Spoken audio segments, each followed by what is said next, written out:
Jadi kalau sedang punya persoalan seberat apapun, tanamkan pada diri kita, pasti selesai. Belum nampak, insya Allah pasti selesai. Gak mungkin diuji kalau gak ada solusi. Itu lebih memberikan harapan.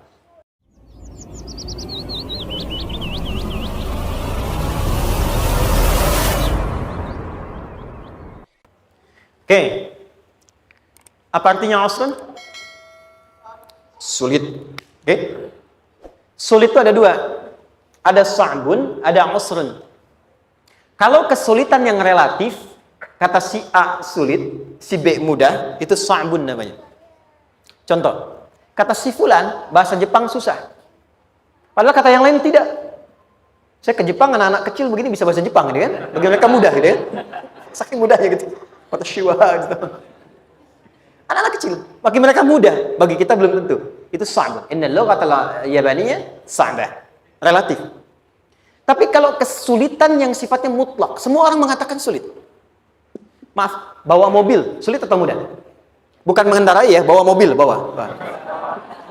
Sulit ya?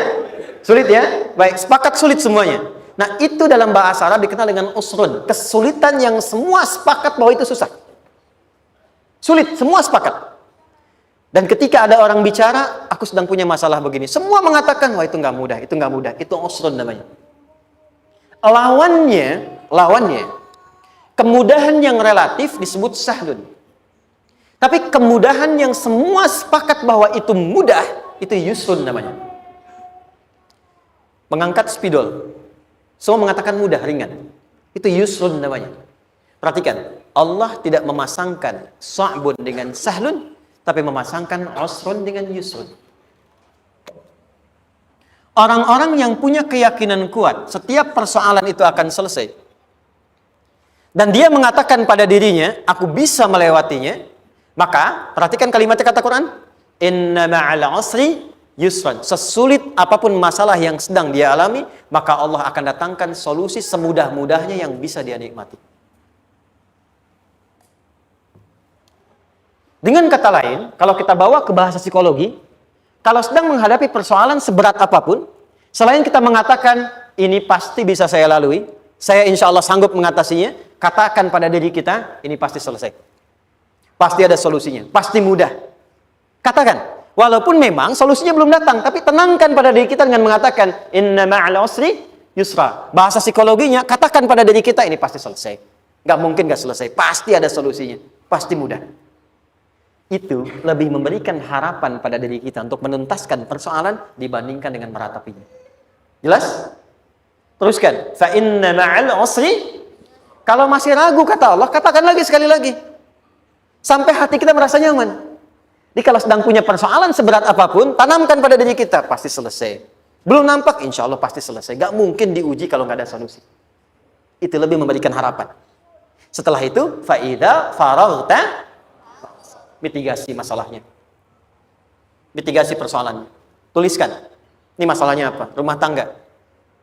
Apa saja misalnya. Dia ada suami, ada istri, ada anak-anak. Masalah ada di mana?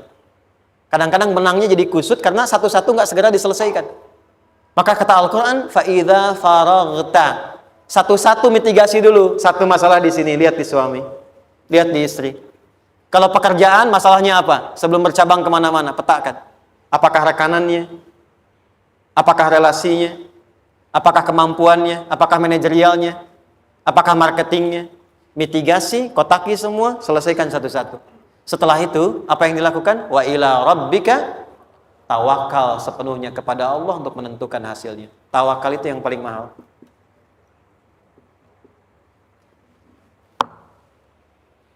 Anda kalau nggak punya kepasrahan, stres.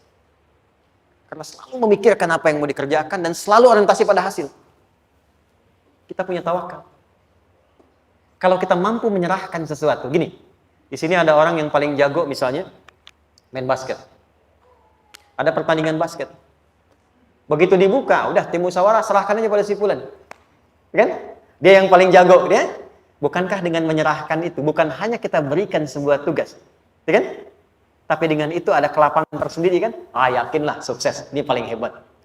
Pernah ada perasaan gitu? Sekarang, siapa yang paling mampu menguasai? Siapa yang paling hebat menyelesaikan segala hal? Siapa yang punya segalanya? Bukankah Allah? Orang-orang yang punya tingkat tawakal yang tinggi, maka satu, dia akan lebih stabil keadaan mentalnya dan tidak akan pernah gelisah dengan kekecewaan. Nggak ada kecewa. Karena tawakal itu, kalau sudah kepasrahan, pasti menerima hasil. Kalau sudah tawakal, terserah Allah tetapkan apa saja. Mau dapat sekarang, dapat besok, dapat nanti. Puncak yang paling tinggi, hei, tugasmu hanya berikhtiar semampu yang bisa dilakukan. Selanjutnya, biarkan Allah menetapkan apa yang menjadi bagian dari maslahat kehidupan kita.